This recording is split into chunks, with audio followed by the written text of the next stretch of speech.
Danes poznamo energetski monitoring in management. Potem vso to shranjeno energijo porabljamo na najbolj pameten način. No, pameten vprašanje, ampak zanimiv pa zagotovo, s skokom s Fordom Rangerjem. Gremo pa tudi na eno prav posebno druženje z Lexusom RX.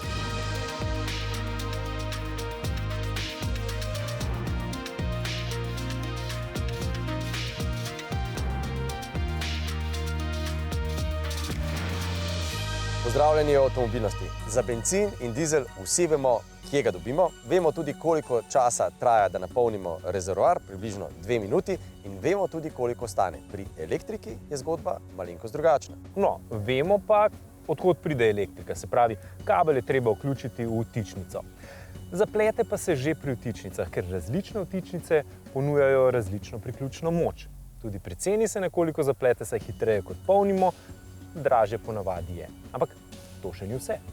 Da bi v prihodnje v resnici lahko naredili bolj konkretne korake k bolj trajnostni rabi energije, pa bo potrebno modro ravnati z električnim tokom, ker je to zelo živahna energija. In živahno je tudi nihanje te energije. V nekaterih delih dneva je več, v nekaterih pa premalo. In to enačbo, še zlasti, ko vključimo del, ko bomo čedalje več dejali tudi fotovoltaike, je treba spisati na novo. Poglejmo kako.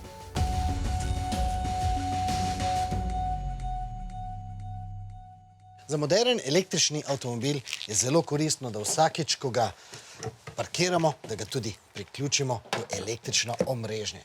Zaradi tega, ker bo električna polnilnica baterijo našega električnega avtomobila ves čas ohranila na optimalni temperaturi, se pravi, jo bo ogrevala in pa tudi ohlajala po potrebi. Ampak prihaja pa čas, ko bo ta stalna povezava med avtomobilom in pa omrežjem tudi stroškovno zelo upravičena. Stroškovno upravičenost povezave avta in omrežja nam bo omogočala na primer tudi mala siva škatlica, ki sliši na komercialno ime Optimum iz velenjskega podjetja Amibit.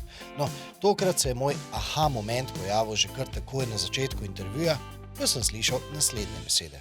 Ne optimizira porabe samo za končnega uporabnika, ampak za celoten energetski ekosistem. Kaj to pomeni? Se pravi, jaz si to inštaliram zaradi sebe ali zaradi drugih? Vi si primarno to lahko inštalirate zaradi sebe, ampak ker se bo v naslednjih letih poraba energije doma močno povečala, predvsem zaradi vedno večjega števila toplotnih črpalk in električnih avtomobilov, tudi lokalno v vašem prostoru ne bo dovolj energije, da bi vsi istočasno recimo polnili avtomobile ali pa ogrevali hiše s toplotnimi črpalkami. In zaradi tega bo energetski sistem potreboval digitalno rešitev za prerazporeditev konične energije na nivoju transformatorskih postaj oziroma energetskega omrežja. Torej, investirati moram 400 € za škatlico, ki bo reševala makroprobleme, da jaz na mikronivoju ne bom imel težav. Ampak ne znam si predstavljati, da bomo vsi državljani na tem področju enakovredno prevzemali makrozagate na svojo mikroraven. Ampak ta moj pomislek bo država odpravila konec letošnjega leta s ponudbo za trgovanje. V nadaljevanju bodo prišle tudi dinamične tarife, se pravi, tarife ne bo več samo nizka, visoka tarifa, tako kot je danes, oziroma enotna, ampak bo 5 časovnih blokov in ročno bo zelo težko regulirati porabo. Kako bo to izgledalo v praksi? Energija, ki se bo poslala v omrežje, bo verjetno plačana po nižji tarifi kot tista, ki jo kupujemo iz omrežja. Tako imajo sosednje države. Se pravi, če mi kupujemo iz omrežja energijo za 4 enote, ko bomo oddajali to energijo nazaj v omrežje, bomo dobili plačano 2 enoti. Po izkušnjah iz tujine si na ta način lahko obetamo prihranke v višini med 20 in 50 € na mesec, pri tem bo prihrankov ustrezno manj, če bo naša škatlica samo preklapljala med tarifami, kot če priključimo tudi sončno elektrarno in hranilnik. Ampak s to malo škatlico se lahko igramo tudi bistveno večji energetski monopoli. Kakšna bo prihodnost? Ja, kot je zdaj videti in kot se napoveduje tudi za zakonodajo, sta tle 2 večji stvari. Eno je seveda to, da bo rezanje koničnih moči, se pravi, da naenkrat ne odjemamo preveč električne energije, preveč moči iz omrežja, zelo pomembno in vedno dražje, predvsem pa tisti, ki se bodo znali temu prilagoditi, ki bodo znali recimo zmanjšati porabo, kadar v omrežju manjka elektrike, bodo s tem lahko zaslužili. Druga stvar je pa seveda to, da je popolnoma možno in se že napoveduje, da bodo lahko cene, če bomo to želeli, ali pa mogoče nekoč celo tudi obvezno, ampak mislim, da bo to ostalo bolj izbirno, da imamo namesto nekega paketa, ko imamo stalno isto ceno energije, najprej po dnevih različno, potem pa celo po urah znotraj dneva. Se pravi, ko bo elektrike v omrežju preveč, to se včasih pri borznih cenah že vidi sredi noči, skoraj plačajo za to, da odjemaš elektriko. Ne? Ko jo je pa zelo premalo, je pa elektrika zelo draga. In če imamo mi eno tako rešitev, ki se temu zna prilagajati, ki zna z neke spletnega vira ali števca pobirati napovedane cene elektrike in temu prilagajati odjem, potem seveda lahko ekstremno zmanjšamo svoje stroške za električno energijo. No, tukaj lahko vidiva točno to hišo, v kateri smo, to je ta Lumarjeva vzorčna hiša in na njej lahko vidiva, bo preklopila na pogled v živo, koliko torej potegnemo elektrike iz omrežja. Torej iz omrežja trenutno porabljamo 9 kW moči, sončna elektrarna na tej stavbi je malo bolj šibka, pa tudi, kot, če pogledava ven, je zunaj kar krepko oblačno, manj kot kilovat. Približno 1 kW porablja hiša, kar pomeni vse naprave, ki so na stand-byju, televizija za nama je prižgana, verjetno malo od prezračevanja teče, in pa potem seveda polnilnica za električni avto, kjer imaš zunaj torej priklopljen Q4 e-tron Sportback, trenutno porablja približno 9 kW, to je približno neka omejitev, na katero jo je sistem omejil, zato da odjem iz omrežja ne bi bil prevelik. In pa, ker je to zelo blizu tisti maksimalni moči polnjenja, res nima smisla, da zdaj iz hranilnika vlečemo neko moč, tako da hranilnik praktično trenutno počiva. Ko bi bilo več drugih porabnikov, bi se ali elektrika začela vleči iz hranilnika, ali pa bi polnilnica še zmanjšala moč polnjenja, oziroma če bi zdaj recimo se razjasnilo, pa bi sončna elektrarna skočila na 5 ali pa 10 kW, bi se tudi moč polnjenja dala na največ in hkrati bi tudi hranilnik se še za teh 10%, ki ni napolnjen, začel polniti. Navajeni smo, da so vse te moderne elektroinštalacije zelo drage. Mala škatlica Optimum pa je lahko rentabilna že skoraj takoj na začetku. To je zdaj to. To je sistem, ki ga imamo. Ne? Se pravi, škatlica mora biti nekje blizu glavnega števca, zato kot si že videl, se poveže na glavni števec. To je ta škatlica. Drugi vhod, ki ga ima, je torej mrežni kabel in preko omrežja hišnega je povezana z vsemi ostalimi napravami. Katere so te ostale naprave? Zunaj polnilnica, na katero je priklopljen Audi. Tole, na čemer sloniš, je hranilnik, ki je tudi povezan, kot lahko se tukaj vidiš v sistem, razmernik sončne elektrarne in to je to. To pomeni, da lahko tudi jaz cenejšo polnilnico vzamem. Se pravi, še vedno moramo imeti load guard, ali ni potrebna? Ko imamo enkrat Optimum, potem tistega load guarda klasičnega, se pravi nekega senzorja od polnilnice ne rabimo. Važno je samo, da polnilnica omogoča, da jo prek tega Modbus vmesnika krmilimo. Lahko ta mašinca jemlje energijo tudi iz avtomobila? Če to omogoča polnilnica in avto, je tudi to možno. Moramo se zavedati, da energije v električnih avtomobilih je zelo veliko. Napram domačim baterijam, ki se jih trenutno vgrajujejo, so to faktor krat 5, 6, 7. Recimo, če imamo 10 kWh baterijo v stanovanju, avto ima 70 kWh, je to 70krat večja baterija, ki jo vgradimo. Se pravi, to, kar zdaj slišimo, da bodo avtomobili v prihodnosti tudi stabilizirali omrežje, to je danes v bistvu še vedno prihodnost. Ja, drži, ampak celoten ekosistem v prihodnosti bo verjetno izgledal tako, da bojo avtomobili zelo velik del oziroma zelo pomemben del elektroenergetskega omrežja. V ameriški zavesti in kulturi je zapisano, da vsakomur lahko uspe. Pri tem pomaga, če razmišljaš izven okvira običajnega. Pred nami je tak primer. Mazda.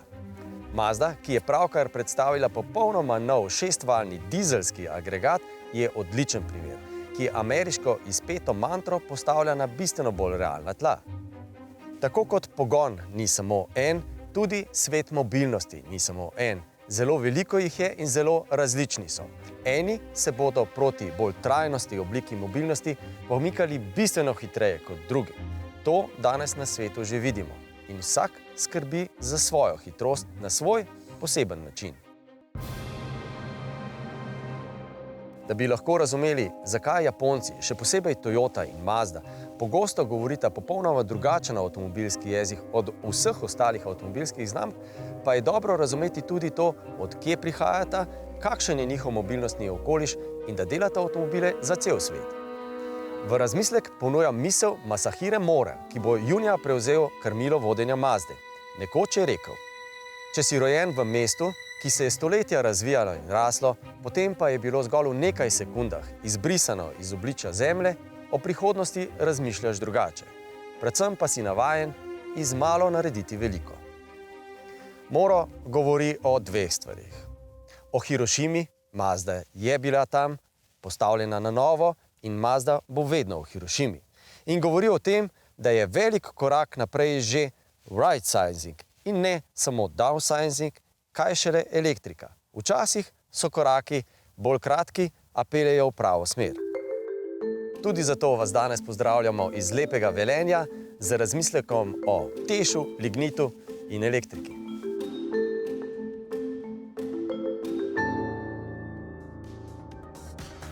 Ostanite z nami oziroma ne skočite predaleč. Ker po oglasih skočimo skupaj. To z avtomobilom.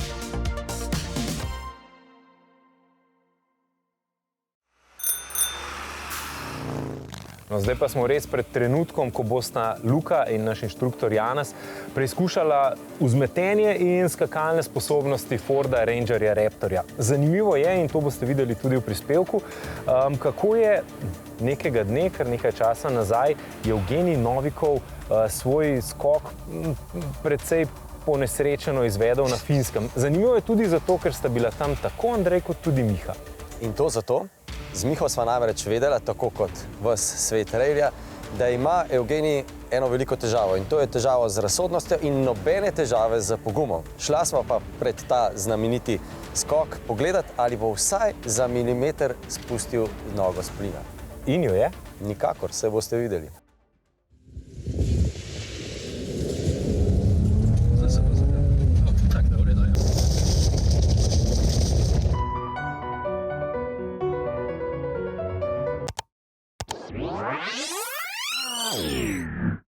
Z avtomobilom smo presegli gravitacijsko silo, ampak skok z avtomobilom vsekakor ni nekaj, kar bi lahko počeli kar tako.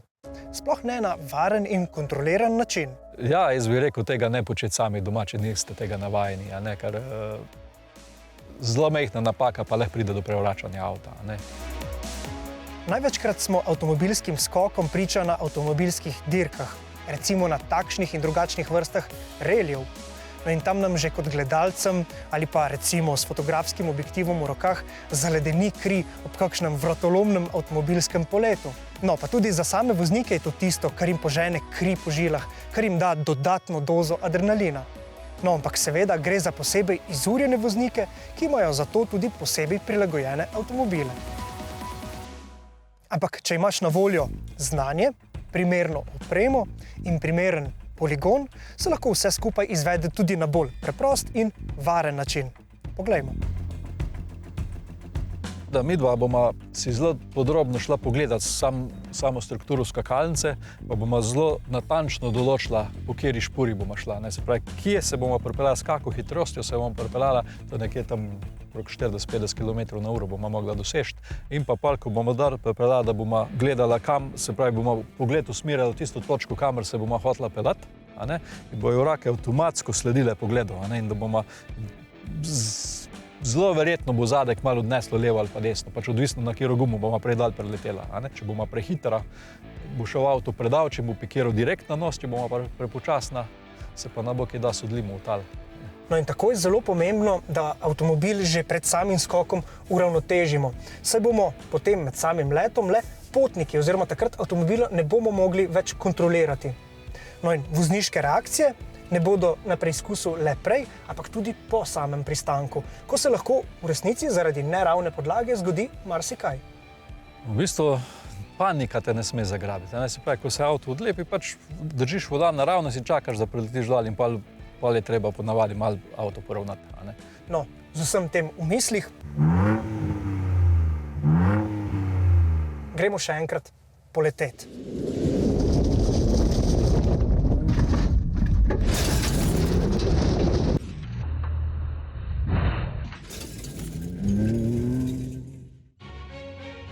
Seveda, če bi to poizkusili z običajnim avtomobilom, bi bil ta po koncu skoka verjetno v nevoznem stanju.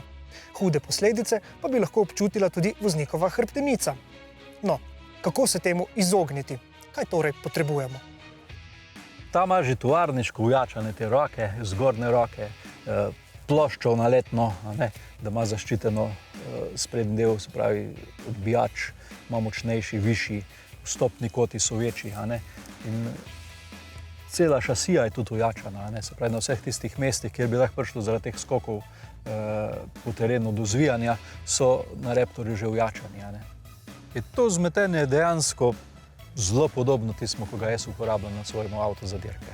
To so amortizerji, ki imajo notranje bypasse, se pravi obvode, kar pomeni, da se spreminja trdota amortizerja. Najprej čist mehek, potem je srednje trd, na koncu pa precej bolj trd. In avto, ko se odlepi v tal in ko preleti dol, jo to zaduši. Se pravi, prepreči, če bi bil amortizer premehek, bi ga stisnilo in potem bi se vzmet raztegnilo in bi avto odskočil nazaj. Prednost tega podvozja pa je, da ko preleti dol, ostane na tleh. Nedavno sem govoril z vodjo raziskav nesreč v športu, v motošportu in v ralliju, ki je povedal, da so prav pri takih skokih zelo pogoste tudi poškodbe hrbtenice.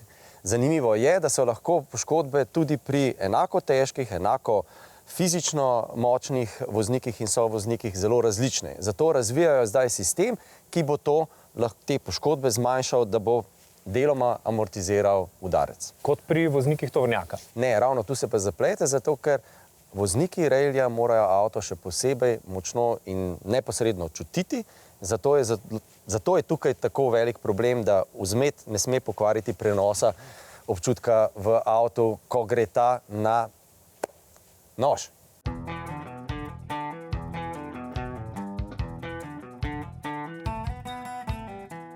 Logično je namreč, da ko zaveza predstavi avtomobilsko platformo, nanjo postavi čim več različnih modelov.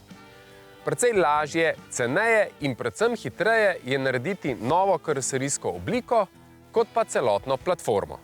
Fiat je z modelom 500X ponudil avto, ki je prinesel tako večjo uporabnost, kot tudi všečno obliko. Pred modelom 500X je namreč na ceste že pripeljal 500L, ki pa je bil za mnoge zgolj večji, nikakor pa ne tako prikupen avto kot osnovni Fiat 500. Z X-om je vsekakor drugače. Oblikovne linije so zelo podobne osnovnemu malčku. Zdi se, da so osnovnega 500 zgolj napihnili in zato se X ponaša z izstopajočimi boki, večjim prednjim delom in z večjimi steklenimi površinami in vse zadnje s 5 vrati. V notranjosti 500X prinaša več prostornosti, pa ne samo za voznika, temveč ali pa predvsem tudi za potnike na zadnjih sedežih. Zadnjo prenovo so Fiata 500X tudi tehnološko izpopolnili in tako zdaj lahko zadovolji tudi tiste kupce, ki si želijo biti v avtu povezani s sistemi kot sta Apple CarPlay ali Android Auto, hkrati pa je precej izboljšan tudi na področju varnostno-asistenčnih sistemov. Pod motornim pokrovom je bil v tem Fiatu 500X litrski turbobencinski motor. Motor izhaja še iz tistih časov, ko je bilo zmanjševanje prostornin nekakšna nuja. Znamke so tekmovale, kateri bo uspelo narediti prostorninsko čim manjši agregat, ki bo ne samo majhen, ampak na eni strani še varčen, na drugi pa tudi zmogljiv. 88 kW ali okroglih 120 konj je za majhen avto vsekakor dovolj, sploh če motorju pomaga še turbopolnilnik. A njegova pretirana raba seveda poveča porabo goriva. Zato je voznik v primeru tega litrskega agregata v neprestani dilemi. ali voziti dinamično in izkoristiti ves potencial motorja, ali pa umirjeno in staviti na nižjo porabo goriva. Je pa žal tako, da tudi pri umirjeni vožnji tale motor čudežev ne zmore, kar se je pokazalo tudi na našem nornem krogu, ko je poraba goriva znašala okroglih 6 litrov za 100 prevoženih kilometrov. A kakorkoli, Fiat 500X prinaša vse tisto in še več, kar ponuja osnovni Fiat 500. Več prostora za voznika, več prostora za potnike in celo za prtljago. Še vedno pa je oblikovno prikupen in je po drugi strani dovolj majhen, da je za marsikoga lahko idealen mestni avto. Posledično je tako prava izbira tudi za tiste kupce, ki kupujejo tudi z razumom in ne samo s čustvi.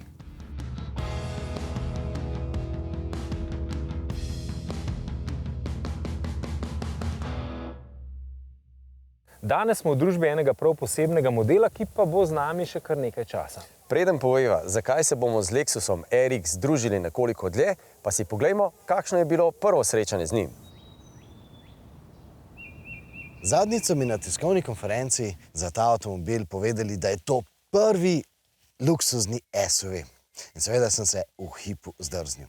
Ker kaj pa je bil potem tisti stari Jeep Wagoneer iz leta 1963, ki so ga delali do leta 1990. To je tisti avtomobil, ki je imel furnir na bokih, je bil lahko na voljo tudi samo dvokolesnim pogonom. Tisto je bil, po mojem mnenju, prvi pravi SUV. Tisto je bil tisti umirjeni terenec, ki je bil bolj mestni avtomobil, kot pa pravi terenec za na teren. To je bil avtomobil za mame v predmestjih Kalifornije. Ampak je pa dejstvo, da je šele Lexus RX, se pravi prve generacije, res prinesel neko tako drugačno dimenzijo vožnje. Ker pri tem avtomobilu je res glavna, najboljša značilnost tega avtomobila, da je izredno prijeten, umirjen, tih avtomobil, seveda električno tih. Je pa res drugačen občutek, ko se po terenu pelješ in slišiš samo kolesa, pa recimo kakšno vejco, ki jo s kolesi povozite in se ta razlomi. Je drugačen občutek, kot pa, če bi zraven brnel še dizelski motor. Seveda, tiha električna vožnja je možna zaradi tega, ker je Lexus RX seveda pravi hibridni avtomobil. Oziroma ne samo samopolnilni hibrid, ki med vožnjo polni svoje baterije, ampak je pa tudi priključni hibrid. Njegove baterije lahko napolnimo tudi čez noč na domači šukovtičnici. Ampak prav ta hibridna vožnja je pomembna, namreč ta avtomobil je s tem, ko je hibrid, izredno varčen.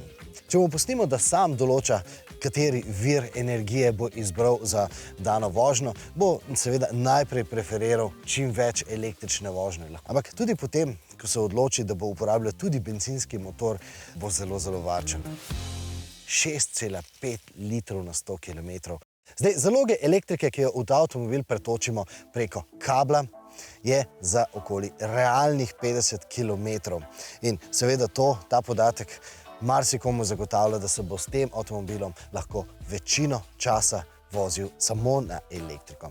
Lahko pa na tem mestu dodam, da je potem poraba okoli 22 kWh na 100 km in to ga seveda uvršča v razred tistih težkih električnih avtomobilov.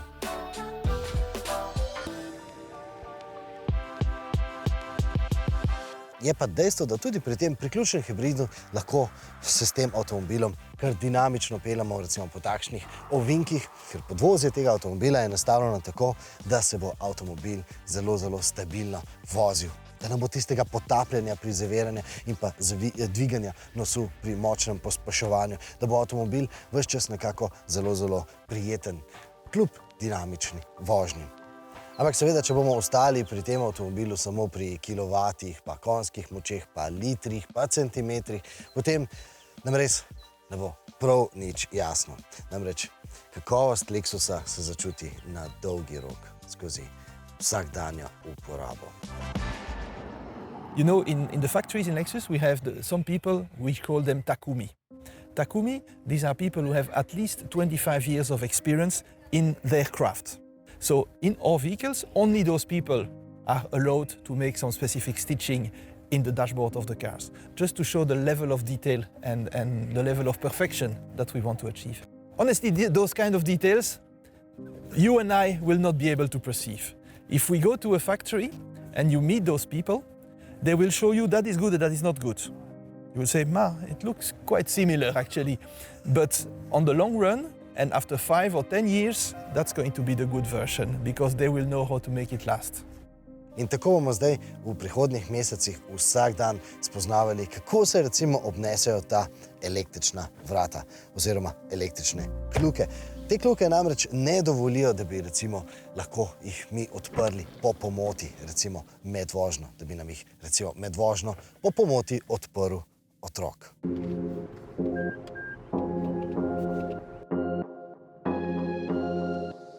In v našem vsakdanu bomo tudi stestirali, na katere funkcije nam najbolj ustreza, da nastavimo te bližnjične tipke tukaj na volanskem obroču. In v praksi bomo tudi stestirali, kolikokrat nam pogled uhaja dol z ceste. Namreč zadnjič je moja žena komentirala, da to pa je res pravi, idealen avtomobil za mene. Namreč, ko sem se preveč časa ukvarjal z obcestnim plakatom za spodnje perilo, je potem ta avtomobil se oglasil in rekel, naj gledam naprej na cesto. Namreč tukaj spodaj so skriti senzorji, ki merijo, kam so usmerjene moje oči. In seveda, takrat je moja žena rekla, pa te je avto zalotil.